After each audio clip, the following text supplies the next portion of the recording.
on a un peu on a plein de choses à se dire. Donc, du coup, on va commencer. Bienvenue à ce webinaire, une nouvelle expérience pour tout le monde. Donc, du coup, on va essayer de vous présenter ça. Donc, vous êtes connectés là. Donc, il faut effectivement bien mettre votre haut-parleur ouvert pour que vous puissiez nous entendre. Et par contre, coupez vos micros, vous.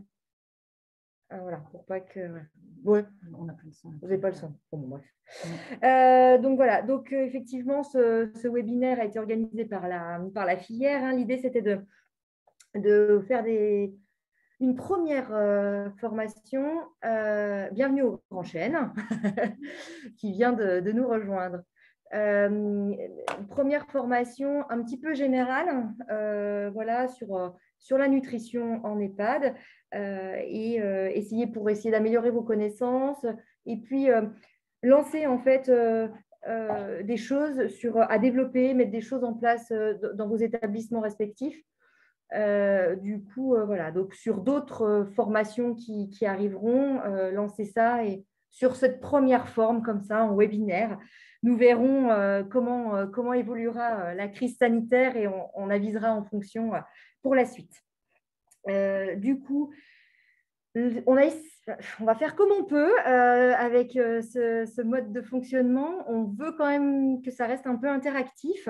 Donc, vous pouvez nous interpeller et poser des questions ou des remarques ou des choses comme ça via la discussion. Il ne faut pas hésiter. N'hésitez pas à nous poser des questions. On répondra en fonction de ce qu'on vous dit. Il va y avoir des quiz pour essayer de donner un peu d'interaction également. Vous allez avoir 10 secondes pour répondre. Voilà, et nous, on vous donnera les réponses après. Donc, effectivement, à la fin du webinaire, vous allez avoir un questionnaire à remplir de satisfaction. Donc, du coup, vous recevrez par mail. Merci d'essayer de le remplir pour que ça nous aide, nous aussi, à nous améliorer. Voilà. On va essayer de tenir le timing. Normalement, on est parti pour 1 heure. On va essayer de le tenir. Voilà. En tout cas, merci beaucoup d'être tous là. Ah oui, attends, on va commencer après. Voilà, merci beaucoup d'être tous là. Et puis, du coup, on va commencer dans le vif du sujet. Donc, on est là, nous, donc, pour vous présenter effectivement ce premier topo sur la nutrition en EHPAD. Moi, je suis le docteur Richard, donc je suis médecin gériatre sur le change. Fiona Delavier, je suis diététicienne sur le change en gériatrie surtout. Et bien, c'est parti. Du coup, effectivement, on sait que c'est quand même une préoccupation très importante, la nutrition. L'idée, c'était d'essayer de faire comprendre à quel point c'était important. Et effectivement, pour bien manger, il faut avoir des apports qui soient suffisants, qui soient suffisamment nourrissants pour l'ensemble du corps, pour que finalement, c'est peut-être un peu bizarre, mais c'est vrai que pour que finalement notre corps il vieillisse correctement. Il n'y a pas que la nutrition qui rentre en compte, mais ça fait vraiment partie. Effectivement, bien manger, c'est bien vieillir. C'est-à-dire qu'on sait que si on ne mange pas très bien, en amont, hein, plus jeune déjà, on risque d'avoir certaines, on en reparlera, mais certaines carences qui vont faire que du coup, physiologiquement, le corps va moins bien vieillir. Manger, effectivement, c'est la vie. On sait que voilà, on ne peut pas vivre sans manger. C'est impossible, c'est pas vrai. C'est impossible de manger. Et puis, chez nous, en France, c'est quand même… Français, on va être un peu chauvin. Mais c'est vrai que c'est quand même quelque chose qui est hyper culturel. On aime manger, on aime se mettre à table, le repas familial du dimanche autour d'un bon poulet ou je ne sais pas quoi. En tout cas, c'est quand même quelque chose qui est très culturel chez nous et auquel on a assez plaisir. C'est quelque chose qui est très important dans notre société, en tout cas. Ce qui n'est pas le cas dans certains pays, en particulier par exemple les anglo-saxons qui ne s'arrêtent jamais pour manger. Voilà, ce qui n'est pas le cas chez nous. Donc, nos âgés, du coup, ils gardent ça. Et c'est quelque chose qu'ils avaient aussi ancré en eux depuis très longtemps. Bah ouais, c'est important. Bien évidemment que c'est important parce que il faut, il faut essayer de tout garder. Et pourquoi c'est vraiment si important que ça? Bah déjà, effectivement, pourquoi c'est important? Bah pour ne pas être dénutri. On en reparlera en fin de présentation, mais ça reste quand même la raison la plus importante, ne pas être dénutri. Limiter le risque d'ostéoporose, on sait que c'est très important chez nos patients. Euh, et, et, du coup, limiter le risque de chute parce que du coup, quand on mange bien, on a… Alors, je ne peux pas me mettre debout, parce que voilà, mais du coup, pour tenir debout, ils font des bons muscles et des bons os. Il n'y a pas 50 solutions, c'est comme ça marche comme ça la vie. Et donc, il faut se tenir debout. Pour se tenir debout, il faut, voilà, et pour tenir l'équilibre, il faut vraiment ça. Déjà, ça commence par ça. Après, il y a plein d'autres raisons, mais les bons muscles et les bons os. Et du coup, si on a ça, bah, ça passe par l'alimentation et ça limite le risque de chute, bien évidemment. Et on sait que chez nos âgés, le risque de chute, on est toujours hyper inquiet parce que ça peut être gravissime. Donc voilà. Donc c'est vraiment, vraiment très important et ça permet de rester en forme, en fait. Vraiment rester en forme. C'est ce que souvent nos âgés, ils ont du mal à intégrer, qu'en fait, ça leur permet de rester en forme. Pour eux, c'est un peu bon, ils mangent pour manger, mais c'est vraiment important de rester en forme. Donc, du coup, pour être aussi un peu, voilà, on s'est dit on voulait laisser la parole aussi à vos résidents. À vos résidents, on s'est dit qu'on voulait leur laisser un peu la parole. Donc, vous verrez tout au long de ce webinaire, on a fait des petites vidéos pour essayer de leur laisser la parole. Et puis, ben, l'idée, c'est de rebondir sur ce que vous voyez. Donc, à l'issue de la prochaine vidéo, n'hésitez pas à réagir, en tout cas, des choses qui vous ont interpellé ou pas. Et puis, voilà, surtout, n'hésitez pas. Allez. Est-ce que vous mangez à votre faim? Oh oui, ça c'est trop, pour moi c'est trop copieux, mais il y a d'autres personnes. D'accord. Pour d'autres personnes, c'est pas assez copieux? C'est bien. Moi, j'ai pas un gros appétit. Donc ça vous convient? Oh, c'est trop, souvent. Moi, j'en laisse, c'est du gâchis. D'accord. Quelle raison? Parce que ça me fait trop à manger. D'accord. Alors, du coup, qu'est-ce que vous en dites là sur ce que ces deux dames viennent de nous expliquer? Voilà. Est-ce que vous avez des réactions particulières?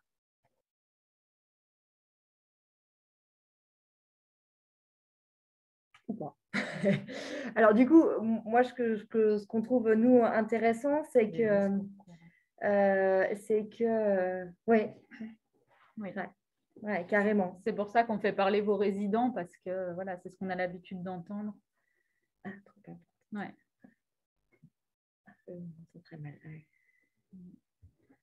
Ouais. Oui, on se doute bien que voilà. Et puis alors certaines vidéos, vous verrez, il y a des gens qu'on entend moins bien. On est un peu désolé. Certains mangent plus.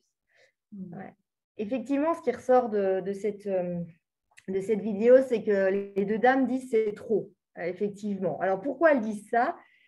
Il y a quand même une explication assez physiologique aussi au fait qu'elles pensent que c'est trop. Vous verrez après que ce n'est pas trop. Hein. Par contre, on voyait certains mangeraient plus. Oui, oui, on est d'accord. Mais du coup, physiologiquement, en vieillissant, il se passe plein de trucs. Alors, je ne vais pas tout vous détailler parce que ça prendrait toute la journée. Mais du coup, principalement, on mange et on digère à partir de la bouche. Voilà, et tout le tube digestif, comme ça. Donc, il se passe des choses un peu partout et tout est modifié. Effectivement, physiologiquement, le tube digestif, il est ralenti. Il est vraiment ralenti et les personnes âgées, physiologiquement, hein, voilà, c'est comme pour tout, ce n'est pas 100% des personnes, mais la majorité vont vite avoir un trop-plein. Donc, ils ne font pas exprès, hein, c'est vraiment, ils n'y arrivent pas. Et quand ils disent je suis plein, c'est vraiment ça, ils sont pleins. En fait, l'estomac, il est plein. Et comme la digestion se fait moins bien et la vidange de l'estomac se fait moins bien, et ben, du coup, ils n'arrivent pas à manger, complètement et et en grande quantité. Donc, c'est pour ça, souvent, ils disent que c'est trop. Et puis après, on dit que le corps est bien fait. Concernant la nutrition, ce n'est pas hyper vrai. C'est-à-dire que du coup, en vieillissant, il y a quand même plein de modifications qui font que les gens, ils ont moins besoin de manger. Vous connaissez parfaitement les problèmes bucco-dentaires, voilà, avec des gens qui ont des bouches qui ne sont pas forcément parfaitement, des dents qui sont plutôt abîmées, des choses comme ça, qui les empêchent de mâcher, voilà, ils ont des difficultés pour mâcher, simplement parce que les muscles, comme les autres muscles du corps, les muscles de la mâchoire sont moins efficients. Donc, il y a plein de choses qui se passent. Ils ont moins de goût, moins d'odorat, pas en lien avec le Covid, de façon physiologique. Donc, du coup, tout ça fait que, eux, dans notre société de plaisir de manger, ce plaisir de manger, des fois, ils peuvent le perdre. Pas toujours, mais des fois, ils peuvent le perdre. Donc, ça, c'est plus difficile pour eux.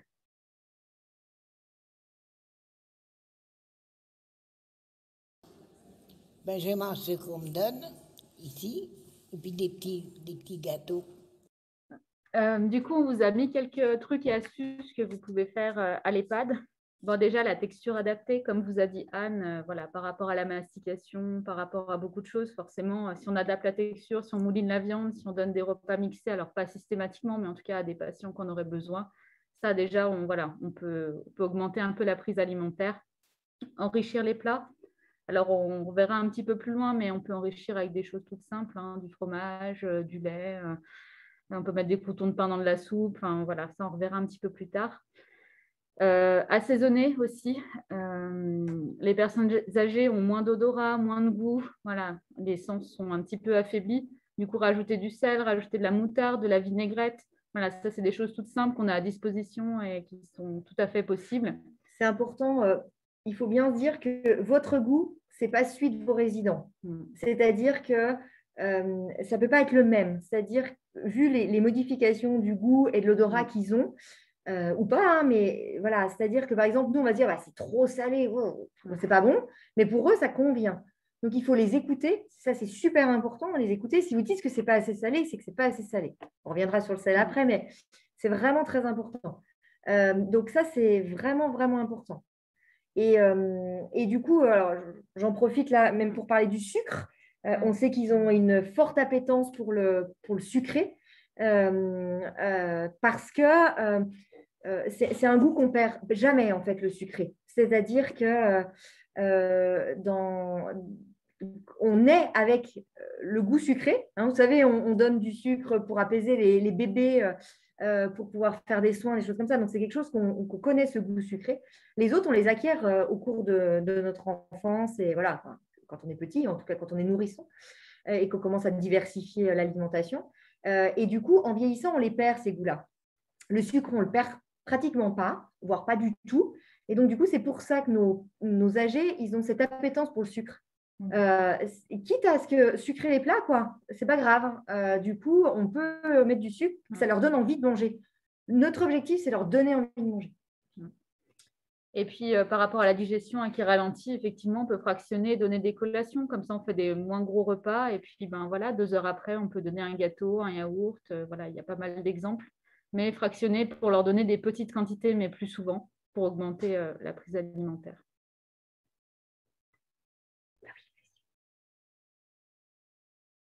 Et est-ce que vous surveillez votre alimentation et comment vous surveillez? Ah oui, j'ai du diabète, moi. D'accord. Alors, je suis obligée de faire stop. Hein. Vous surveillez à ne pas manger trop sucré, c'est ça? Pas trop sucré, pas trop gras, pas n'importe quoi. D'accord. Faut sélectionner quand même. J'achète pas des choses trop grasses, trop lourdes À digérer. Pour revenir du coup sur cette dernière vidéo, on va vous proposer des petits quiz pour voir. Vous aurez bien compris qu'on allait parler des régimes alimentaires. Et donc, du coup, on vous propose des petits quiz pour voir un petit peu vos connaissances sur ça. Et puis, on en débattra après. Alors, du coup, on vous rappelle, vous avez 10 secondes pour répondre. Donc, Donc, pour la première question, quel régime doit-on mettre en place pour une personne âgée diabétique? Vous êtes 62% à avoir dit pas de régime. Après, c'était plutôt partagé entre le sans sucre et sans gras. Et vous êtes quand même 33% à avoir mis un apport de féculents à chaque repas, que c'était important. alors, qu'est-ce que vous pensez de ces réponses-là sur le... Est-ce que c'est raisonnable de ne pas faire de régime du tout? Ou est-ce qu'il faut quand même limiter?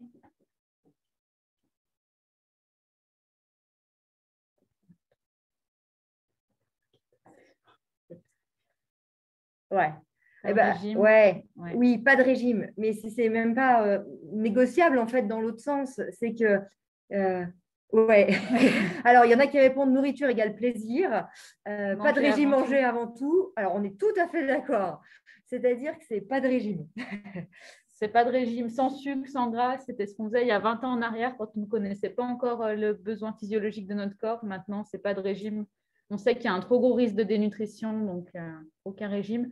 Par contre, l'apport de féculents à chaque repas est hyper important parce que justement, on est sur des patients qui peuvent ne pas manger beaucoup et faire des hypoglycémies. Donc, juste pour info, même chez les jeunes diabétiques, aujourd'hui, ils n'ont plus de régime strict, hein, même chez les jeunes diabétiques. Donc, voilà, ce n'est pas uniquement chez nos personnes âgées.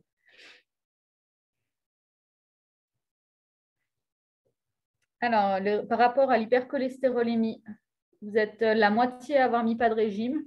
Et puis, on va dire une grosse partie à avoir mis juste limiter le beurre, le fromage et les œufs. Qu'est-ce que vous en pensez?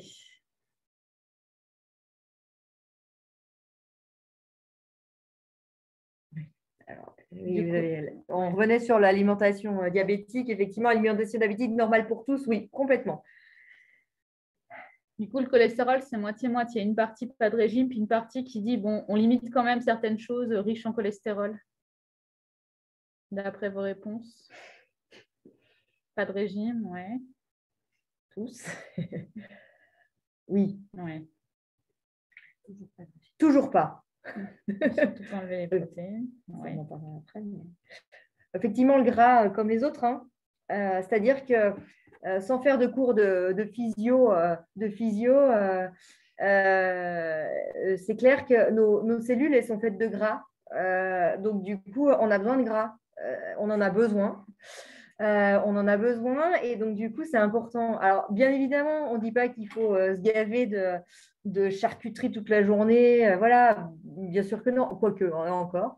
Mais effectivement, il faut voilà, il y a besoin, il y a vraiment besoin. Donc, non, c'est même pas on limite le beurre, le fromage et les œufs, sûrement pas. Pour faire monter le cholestérol avec les œufs, hein, il faudrait en manger 1 ou 2 par jour, tous les jours.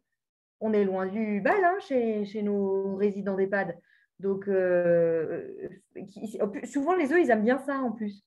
Donc, c'est quelque chose qui passe bien, qui est facile à mâcher. Enfin, voilà. Donc, il faut en profiter. Et puis, si vous faites des gâteaux ou les œufs, c'est une protéine qui est quand même facile à avoir. Hein. Et du coup, même question par rapport à l'hypertension. Donc là, vous êtes quand même plus de la moitié à avoir mis limiter l'ajout de sel dans les plats. Donc là, c'est exactement la même chose. Pas de régime, surtout qu'on l'a dit tout à l'heure, les personnes âgées ont moins de goût. Donc, elles peuvent saler encore plus même. Donc, aucun régime. Dans les structures, quelles qu'elles soient, et même à domicile, on a un apport hypo de sel qui est bas, en fait. Hein. Alors, il faudrait faire des affiches pour sensibiliser l'ensemble des personnes. Eh ben, c'est plutôt une bonne idée. C'est une bonne idée. On peut y réfléchir. Juste pour revenir sur le sel, ouais, effectivement, hein, on a des alimentations qui sont quand même hyposodées, donc il manque de sel dans notre alimentation de base.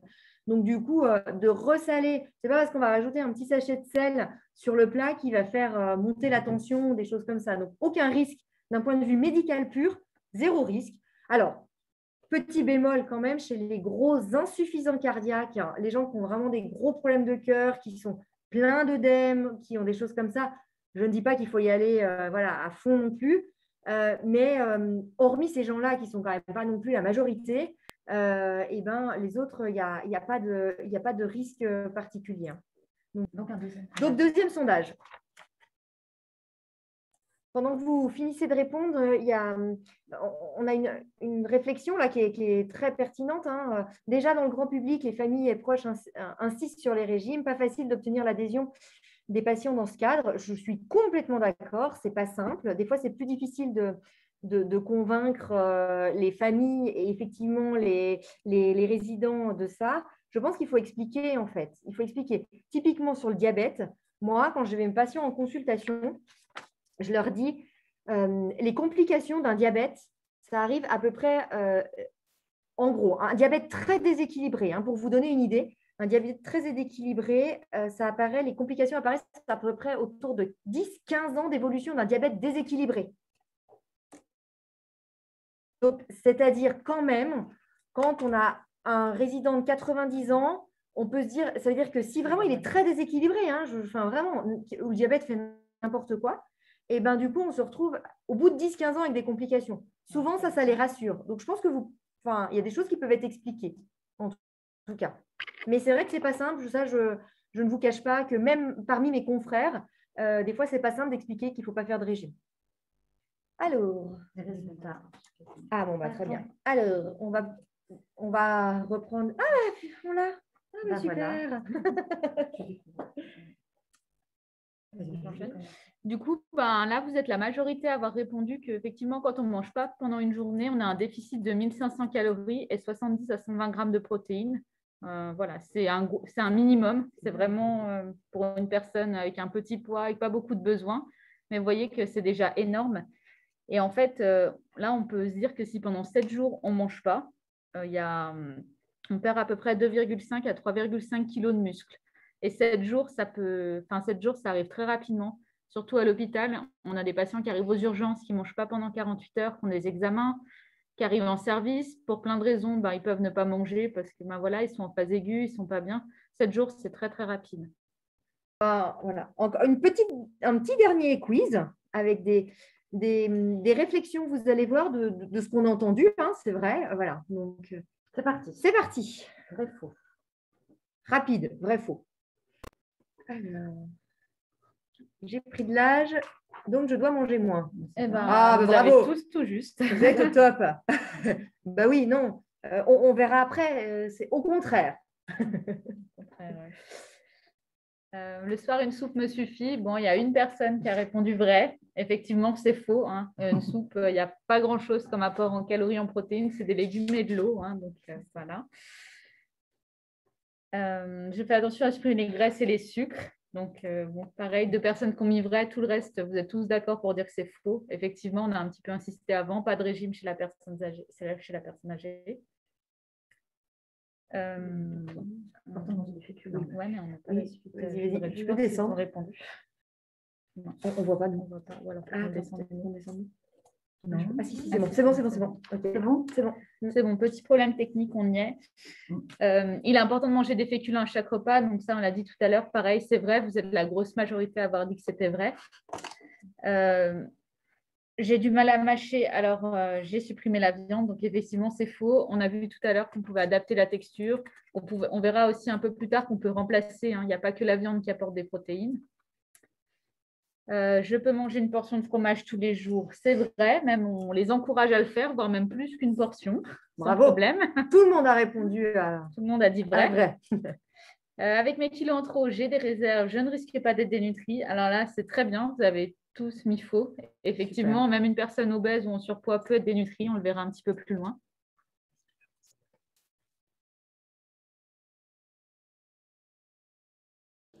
Et est-ce que vous appréciez votre petit déjeuner? Ah oui. Pour quelle raison? Parce que j'ai faim. Et il est bien. Il est bien. Et qu'est-ce qu'il y a dans le petit déjeuner? Alors, il y a un petit yaourt aux fruits, un yaourt normal et des tartines au beurre. Très bien. Merci beaucoup. C'est le meilleur repas. Ah oui? Parce qu'on on a faim, alors c'est le meilleur repas. D'accord. Oui, j'aime bien le petit déjeuner. Vous aimez bien le petit déjeuner. Par contre, où je mange beaucoup, c'est le matin. Le matin, j'ai très faim. D'accord. Oh, le matin, je mangerai. Bon, c'est pas possible. Mais sinon, on pourrait m'emmener un pâté, une tranche de jambon, avec le café, tout ça, je le mangerai. Vous êtes plutôt salé pour le petit déjeuner, Voilà. plutôt que matin, sucré?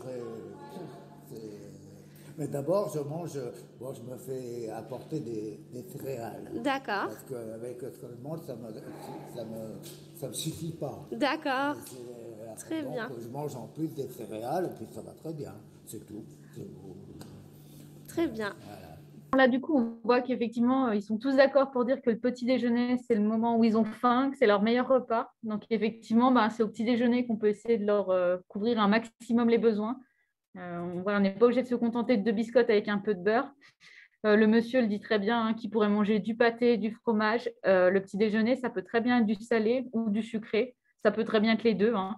Voilà, là, c'est vraiment en fonction des envies, mais en tout cas, voilà, on peut avoir pas mal de calories, de protéines, même sur le petit déjeuner. Il dit qu'il ne peut pas, le monsieur, il dit que ce n'est pas possible. Je pense que c'est possible, hein. Je pense que c'est possible de rajouter un pâté, voilà. Alors, on a… Les résidents adorent le petit déjeuner savoyard chez nous. Ah ouais, complètement. Je pense qu'il faut en profiter. Voilà, un œuf, une tranche de jambon, enfin, ça, c'est des choses qu'on peut peut-être facilement trouver avec les cuisines. Donc, voilà. Du coup, on vous a remis les besoins nutritionnels spécifiques du sujet âgé pour que vous ayez une petite notion. Donc, tout d'abord, les protéines, on l'a suffisamment dit, pour avoir des muscles solides. Viande, poisson, œufs, charcuterie, laitage, voilà, c'est des sources majeures. On vous a mis les besoins pour une personne de 55 kg, en sachant que du coup, 55 kg, c'est quand même pas une personne qui est très lourde. C'est pour vous montrer que les besoins sont vraiment importants. Vous voyez, pour une journée, il faut au moins une part de viande, poisson, œuf. Une part de viande, on compte au moins 100 grammes, un steak complet, une tranche de jambon, une part de féculent, une demi-baguette, un yaourt, une part de fromage. Vous voyez, c'est quand même assez important sur une journée, même pour une personne de 55 kg. C'est pour ça, quand ils vous disent voilà, j'ai pas suffisamment faim, je dois manger moins, effectivement, ce n'est pas vrai. Ils doivent bien manger tout ça pour couvrir leurs besoins.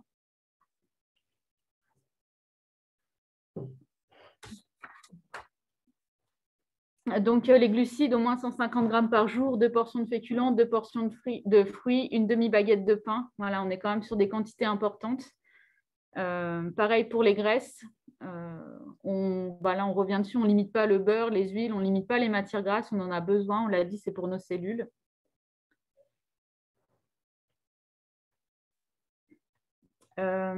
Pareil, donc le fer, viande, poisson, œuf, le calcium dans les produits laitiers, donc ça c'est facile d'intégrer aussi les produits laitiers au petit déjeuner, un yaourt, un bout de fromage, en fait un produit laitier à chaque repas, voire même en collation, s'ils veulent un yaourt ou un bout de fromage, on reparlera des collations un petit peu plus tard. Bon, vitamine D, poisson, exposition solaire, on vous l'a quand même remis. Et puis, on peut avoir des carences vitaminiques diverses, effectivement, quand ils ne mangent pas suffisamment de manière générale. La vitamine D, alors moi, c'est un peu mon dada, c'est hyper important. Alors, effectivement, on vous l'a mis là parce que ce n'est pas vraiment l'alimentation, ce n'est pas possible de couvrir ses besoins en vitamine D avec l'alimentation, c'est impossible. Il faudrait bouffer 10 à 15, enfin, 12-15 sardines par jour pour pouvoir couvrir ses besoins en vitamine D, donc tous les jours, donc ce n'est pas possible. Mais en tout cas, c'est hyper important parce que je vous parlais des bons os, la vitamine D, à vitamine D Covid, on a une réponse. Alors, faudrait qu'on en parle en aparté. Alors, il y a quelques études qui ont été lancées, sur vitamine D Covid. Alors, pas vitamine D Covid. En fait, elles ont été surtout mises sur vitamine D et virus tout venant, y compris grippe. Effectivement, l'apport suffisant de vitamine D diminuerait le risque de faire des formes graves, que ce soit sur la grippe et par extension, ils se sont dit que ça devait être la même chose sur le Covid. On n'a pas d'études encore sur vraiment spécifiquement sur le Covid, sur le coronavirus. En tout cas, sur le virus de la grippe, ça a l'air quand même d'avoir montré que ça diminue le risque de formes graves. Oui, oui. Alors moi, à titre personnel, j'y crois à fond. Voilà, parce que la vitamine D, c'est vraiment un truc hyper important. Ça ne joue pas uniquement sur les os, hein. Ça joue sur plein de trucs. Mais je pourrais faire 2-3 heures sur la vitamine D, donc je vais m'abstenir. On vous a remis un repas équilibré, tous les groupes d'aliments, hein, effectivement. Pas d'éviction, ils doivent manger de tout, pas de régime. Bon, voilà. Du coup, on va effectivement alors, terminer par le pas le plus réjouissant, hein. Du coup, on se dit que tout ça, pourquoi? Parce que ce que je vous disais au début, c'est pour pas qu'il soit dénutri. Parce que c'est ce qui nous inquiète le plus. On va voir pourquoi la dénutrition, c'est un peu grave. Alors, ce n'est pas pour faire flipper, mais c'est vraiment pour vous montrer à quel point voilà, on ne veut pas qu'il soit dénutri parce que ça a plein de conséquences. La dénutrition, simplement, c'est simple. Ils ont des besoins qui sont importants, ils ont des apports qui ne sont pas assez importants, c'est déséquilibré et du coup, il se passe plein de choses. Alors, je ne vais pas être complètement exhaustive. L'idée, c'est de vous dire les choses principales qui font que ça ne va pas. Je répète ce que je disais tout à l'heure, hein, c'est-à-dire que le muscle, on l'a redit, Fiona l'a dit, le muscle, c'est très important. La force musculaire baisse, il tombe, il se casse. Nous, notre angoisse absolue en gériatrie, et moi qui suis médecin sur du court séjour gériatrique, mon angoisse absolue, c'est que les gens tombent et se cassent parce qu'on sait que la fracture du col, en particulier, c'est très grave. C'est une maladie qui est mortelle, en fait, hein. On n'a pas l'impression, mais c'est vraiment grave comme chose. Donc, on veut éviter ça. Donc, c'est vraiment le plus important. Ce qu'on sait peut-être moins, c'est effectivement, on en parlait avec vitamine D et Covid, mais en tout cas, la dénutrition sur l'infection, on sait, mais en particulier avec notre crise sanitaire actuelle, on sait très bien que les âgés qui sont dénutris, ils vont avoir moins de capacité à se battre contre les infections, quelles qu'elles soient. Là, on parle du Covid parce que c'est notre actualité, mais toute infection. Hein, c'est-à-dire que typiquement, nos globules blancs, c'est des protéines. Et donc, s'il y a moins de protéines, il y a moins de globules blancs. Et donc, du coup, il y a moins de défense immunitaire. Pour être très schématique, c'est à peu près ça. Les fonctions intellectuelles, vous le savez bien dans vos établissements, hein, voilà, beaucoup ont des troubles cognitifs. Et du coup, on sait que ça joue. Et on sait qu'il y a un vrai lien entre nutrition et déficience cognitive et également sur dépression, anxiété, tout ça, il y a des liens qui sont faits. Donc, vraiment, ça a vraiment un lien très important. La cicatrisation, je pense que vous êtes un peu souvent assaillis dans vos établissements de dire « Ah oui, mais du coup, il ne mange pas, il a une escarre, voilà, ça ne va pas cicatriser. » Ce qui est vrai, de toute façon, pour cicatriser l'escarre, il faut des petites protéines qui aillent faire la cicatrisation. Et du coup, si on est dénutri, on n'a pas ces petites protéines pour aller faire la cicatrisation. Un escarre, ça demande beaucoup de protéines, hein. Ça majore vraiment le besoin en protéines. Ouais. On a effectivement une escarre. Juste. Bon, Fiona s'est plantée. Je ne répète jamais assez, c'est vrai. Du coup, effectivement, hein, on sait que les apports, par exemple, s'il y a une escarre ou s'il y a une infection, les apports sont décuplés, hein, sont beaucoup plus importants. Vous imaginez quelqu'un de 60 kilos, on va tomber à 70-80 grammes de protéines par jour. Voilà, donc ça commence à être beaucoup, hein. Donc même nous, qui sommes bien portants et plus jeunes, on ne mange pas ça en fait. On mange pas ça. Et puis la déshydratation, c'est hyper important, hein. C'est hyper important. Ils ont besoin, on est fait de 60% d'eau, donc on a besoin de boire, clairement. Je vous l'ai quand même mis, ça vous concerne plus ou moins en tout cas, voilà, mais c'est juste, ça concerne surtout les docteurs, hein, mais quand même c'est important parce qu'en fonction avec les médicaments aussi, il peut y avoir des problèmes quand on est dénutri. Et des fois, il y a des problèmes avec les médicaments, on ne sait pas bien pourquoi, mais en fait c'est juste à cause de la dénutrition. Rapidement, parce que c'est pas votre… voilà, mais on ne peut pas faire un topo sur la dénutrition quand même sans vous parler des critères. Et puis surtout, un truc qui nous tient très à cœur, le poids. Le poids. C'est-à-dire qu'aujourd'hui, malgré tout, notre, entre guillemets, meilleur diagnostic pour diagnostiquer la dénutrition, ça reste le poids et la perte de poids. Alors oui, le poids, il peut varier pour plein de raisons, pas pouvoir tout détailler, mais mais en tout cas, c'est important. Dans vos établissements, l'HAS recommande qu'il y ait un poids par mois. Donc, c'est très important et regardez l'évolution de ce poids. Parce que le peser, c'est bien, mais il faut effectivement qu'on regarde l'évolution de ce poids. Et vous, regardez l'évolution de ce poids et interpellez en disant, bah là, il a perdu du poids. Et c'est ça, enfin, votre rôle, il est hyper important là-dedans. Enfin, vraiment, vous êtes vraiment dans ce qu'il mange aussi, en disant, bah, là, ça fait un moment, il mange moins bien, il a perdu du poids. Et vous êtes vraiment, vraiment à l'origine du repérage, vraiment du repérage. On n'est pas obligé d'attendre qu'il soit dénutri. Hein. Juste quelqu'un qui mange un petit peu moins, c'est déjà un premier signe d'alerte. Complètement, ouais. Bah oui, on disait tout à l'heure, dans le petit quiz vrai-faux, hein, on avait posé la question. Et oui, c'est un peu la pire situation. C'est compliqué parce qu'ils perdent du muscle, donc il n'y a pas assez de protéines, mais du coup, ils sont en surpoids. Donc, pour les renourrir correctement, ce n'est pas évident, mais clairement, on est vraiment sur… c'est très fréquent en fait. C'est-à-dire que quand on dit bah non, mais il est en surpoids, il faut qu'il maigrisse, surtout pas en fait. C'est-à-dire que s'il remange correctement avec tous les bons apports, il ne va pas grossir, mais du coup, il va essayer d'avoir ce qu'il faut pour pouvoir supporter aussi tout ce poids-là et éviter parce que du coup, déjà qu'ils sont en surpoids, si en plus ils se dénutrissent, enfin vous en plus, ça va être une charge en soins qui va être beaucoup plus importante parce qu'ils vont pouvoir moins bien se mobiliser dans le lit, ou voilà, plus se lever, les toilettes elles vont être obligées d'être faites au lit parce que du coup ça devient plus difficile. Et du coup, en fait, l'idée, c'est vraiment de garder du muscle pour pouvoir continuer à se mobiliser. Les besoins nutritionnels, c'est en fonction du poids. Hein. Donc, plus une personne elle est en surpoids ou obèse, plus les besoins sont importants, notamment les besoins en protéines sont vraiment majorés là aussi. Hein.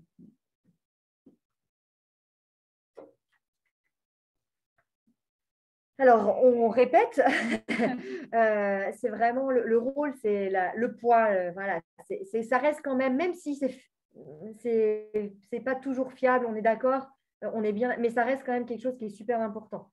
Regardez ce qu'ils mangent, vraiment. On n'est pas obligé de remplir, nous, en hospitalisation, on remplit des fiches alimentaires voilà, sur plusieurs jours, tout ça. Non, vous les connaissez, vos résidents, vous les connaissez par cœur, vous savez ce qu'ils mangent, ce qu'ils ne mangent pas. Enfin, vous savez, et vous voyez s'il y a des différences. Vous êtes vraiment les premiers sur le coup à pouvoir repérer ça. Donc, vraiment, c'est important. Juste votre regard, en fait, il est hyper important. Effectivement, les accompagner, les stimuler, essayer d'y mettre du positif aussi là-dedans, c'est hyper important. On sait bien que l'alimentation dans les structures, c'est pas non plus, c'est pas des restaurants 3 étoiles, mais en tout cas, franchement, il y a des trucs qui sont très très bons dans vos établissements. Il y a plein d'efforts qui sont faits sur la cuisine et franchement, nous, on voit vraiment la différence parce que c'est pas tout à fait le cas chez nous. Donc, nous, on voit que chez vous, c'est beaucoup mieux que chez nous. Donc, c'est vachement bien. Et leur dire voilà, qu'il y a plein de choses positives. Je pense que les stimuler dans un truc positif, vraiment. Et puis, ce côté plaisir, on en reparle, c'est vraiment très important d'être dans ce plaisir de manger. Donc, les accompagner, leur dire que c'est un moment convivial. Alors, bon, même si… Alors, on entend comment ça chez vous, c'est mieux que chez nous. Nous, les cuisines du Change, c'est pas la meilleure cantine de Haute-Savoie, quoi, on va dire. Vraiment, pour avoir mangé dans certains de vos établissements, ouais, c'est la cuisine, ouais, c'est donc du coup, pour avoir mangé dans certains de vos établissements, c'est bien, bien mieux que chez nous. Évaluer les capacités de déglutition, adapter la texture, ça aussi, hein, c'est quelque chose qu'on peut faire au premier regard. Et alerter les autres professionnels, voilà, si vous avez le médecin, une diététicienne sur le site, n'importe qui peut réagir. La prise de séno est souvent aléatoire, c'est ce qui est noté, effectivement. Voilà, c'est bien. Ça fera l'objet d'un prochain webinaire, mais c'est sûr que c'est bien de leur montrer, de leur expliquer positivement ce que c'est, qu'ils comprennent bien. Ils les prennent toujours mieux s'ils comprennent ce que c'est, de toute façon. Et l'intérêt que ça a, en fait. Et surtout que leur dire que ça peut être temporaire. Après, ouais, il faudra que ça soit redéveloppé, ça.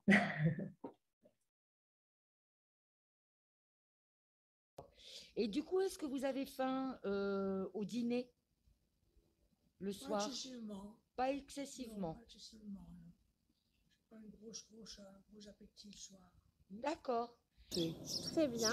Est-ce que vous avez faim au dîner? Au dîner du soir? Oui. Un petit peu, oui, quand Oui. même. Très bien. Et est-ce que vous avez faim au dîner? Pas souvent. Pas souvent. Pour quelle raison? Parce que j'ai pas faim. Du coup, oui, effectivement, on voit bien que les personnes âgées, elles n'ont pas faim le soir, hein, de toute façon. Souvent, elles mangent qu'une soupe, un bout de fromage. Là, juste pour que vous compreniez, on vous a mis une soupe, un bout de fromage, un bout de pomme et la même chose avec des enrichissements. Je vous disais tout à l'heure, vous pouvez rajouter un bout de fromage dedans, vous pouvez rajouter des croûtons, des choses comme ça, une tranche de jambon à côté et on voit que ça double quasiment, même en protéines, ça triple. Ça double les apports en calories et ça triple les apports en protéines. Et pourtant, elles n'ont pas l'impression de manger plus en volume. C'est important, je vous disais, ils arrivent vite à satiété. En fait, du coup, on n'augmente pas le volume, mais du coup, on augmente la qualité, en fait. Et du coup, sans qu'ils, entre guillemets, ça passe un peu inaperçu parce qu'eux, ils n'ont pas l'impression. La vue, c'est hyper important, on mange déjà avec les yeux. Donc, s'ils voient déjà qu'il y a beaucoup de choses, ils vont déjà pas avoir envie de manger. Et donc, du coup, là, ça ne se voit pas. Donc, et avec pas grand-chose, hein, vous avez vu, une tranche de jambon haché, un sachet d'emmental, un petit, les 10 grammes de beurre, là, hop, on passe, et là, c'est énorme, on a déjà gagné 30 grammes de prot, là, juste sur ça. Et est-ce qu'à 4 heures, vous prenez une collation? Non, s'il m'arrive un petit café, mais autrement, non, c'est pas nécessaire. C'est pas nécessaire, d'accord. Il y a des gens qui mangent pas moins. Moi, je mange beaucoup de pain. Du fromage, on me donne toujours 2-3 morceaux de fromage. À la fin du repas, il n'y a pas de problème. Je n'ai pas faim. Là, on voit bien, le monsieur de la faim, il dit on me donne toujours 2-3 morceaux de fromage, il n'y a pas de problème. Effectivement, il y a les plateaux repas de base, mais après, on peut toujours proposer des choses en plus. Là, on parle des collations, ça peut être du salé, du sucré. Voilà, c'est vraiment en fonction de ce qu'aime le patient. Là, le patient que vous avez vu, c'était le même patient qui disait je voudrais du fromage et du pâté au petit déjeuner. Hein. Donc lui, visiblement, il est plus salé. On peut lui proposer du pain avec du fromage, du jambon, enfin n'importe quelle charcuterie, peut-être des œufs. Voilà, on peut lui proposer n'importe quoi en collation, en fait. Du moment que c'est calorique. On avait juste dans la discussion, effectivement, voilà, 3 fois par semaine, nous proposons des potages enrichis naturellement qui sont très appréciés complètement. Enfin, ouais, je pense vraiment que voilà, le complément nutritionnel, c'est du complément. Si on peut faire ça, on est tout à fait content. Après, on disait au début, c'est qu'effectivement, c'est un plaisir de manger. Donc, il faut effectivement… il n'y a pas que le qualitatif, il n'y a pas que le quantitatif, il y a aussi le qualitatif. C'est hyper important. Donc, pour donner envie de manger, il faut que l'environnement il soit le plus sympa possible. C'est sûr que nous, typiquement à l'hôpital, manger derrière son adaptable avec comme ça ne donne pas du tout envie de manger. Donc, c'est vrai qu'avoir un environnement un peu sympa, dans de la vaisselle, c'est super bien. Les plans de table, souvent… pour pouvoir discuter quoi, au moment du repas, être avec des gens qu'on apprécie, avec qui on peut discuter. C'est convivial le repas. Alors, hors période Covidée, mais quand même, c'est important. On rappelle, surtout pas hésiter, rajouter du sel, du poivre, des sauces. On a parlé du sel, du sucre, des choses, mais les épices, on peut avoir quand même des herbes de Provence ou des choses qui relèvent le goût. Pour cette baisse de goût, c'est super important. On remet, voilà, effectivement, on peut toujours sucrer un peu les plats. Et puis, on peut essayer des choses. Vous organisez des fois des choses, des apéros, des repas à thème. C'est toujours hyper apprécié. La raclette, la tartiflette, les crêpes. Voilà, c'est toujours hyper apprécié. Pour conclure, on voulait laisser la parole à vos résidents sur le plaisir de manger.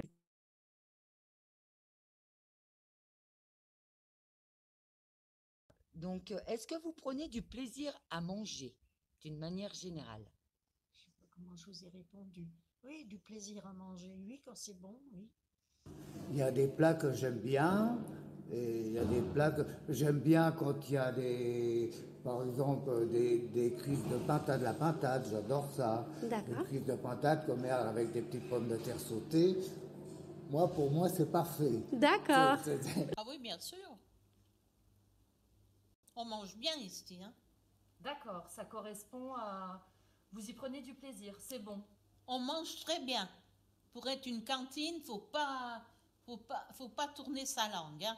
Oui. Pour quelle raison? Quand c'est bon, ça va. Et quand c'est bon, c'est par rapport à des frites ou à de la viande qui est bien cuite, tout ça. D'accord, à manger. Ah oui, j'adore manger, oui. Ils aiment manger, en fait. Malgré tout ça, ils nous le montrent bien. On en avait encore d'autres qui nous disaient la même chose. Ils aiment manger, donc je crois que c'est vraiment le plus important. Je pense que voilà, il faut vraiment qu'on garde ce plaisir de manger. Et comme j'aime à dire, effectivement, pas de retraite pour la fourchette. Parce que du coup, je pense que c'est vraiment, vraiment très important. Gardons ce plaisir de manger. Merci beaucoup, de votre attention. Oui, juste laisser s'il y avait. Juste du coup, je vous rappelle, vous allez recevoir par mail un questionnaire de satisfaction. Surtout, c'est les étudiants qui l'ont fait. Oui, parce qu'on a oublié de dire ça quand même. Oh là là, je suis désolée. On a oublié de dire qu'en fait, on avait été quand même bien aidés par nos étudiantes de l'IUT qui nous ont quand même bien aidés dans tout ça, qui ont lancé les choses, qui ont fait les questionnaires initialement pour pouvoir monter ce webinaire et monter ces formations pour savoir vos besoins. J'ai complètement oublié, je m'excuse, mesdemoiselles. Et donc, du coup, voilà, donc le questionnaire a été en amont. Et donc, pour la suite, voilà, donc vous allez recevoir aussi pour la suite. Alors, on avait quoi? La suite au prochain numéro, tout à fait. Ah, bah, ce sera le même bonhomme. Ah, bah, pas de problème pour le bonhomme, je referai tous les documents de la PPC. J'ai posé une question à notre place du psychologue dans la prévention de la dénutrition. Compliqué parce que place du psychologue, oui, pourquoi pas, mais dans des situations particulières. Voilà, possiblement. Après, il faut voir pour quelle indication. Pas de façon générale, je dirais moi.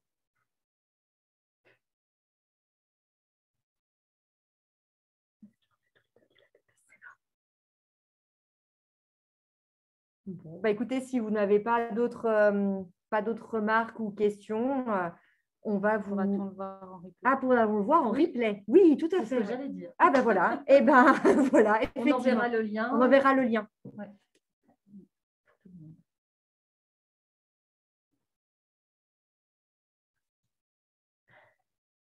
Eh bien, on vous souhaite une bonne fin de journée et puis et votre présentation PowerPoint, tout à fait. Oui, oui, tout, il y aura tout.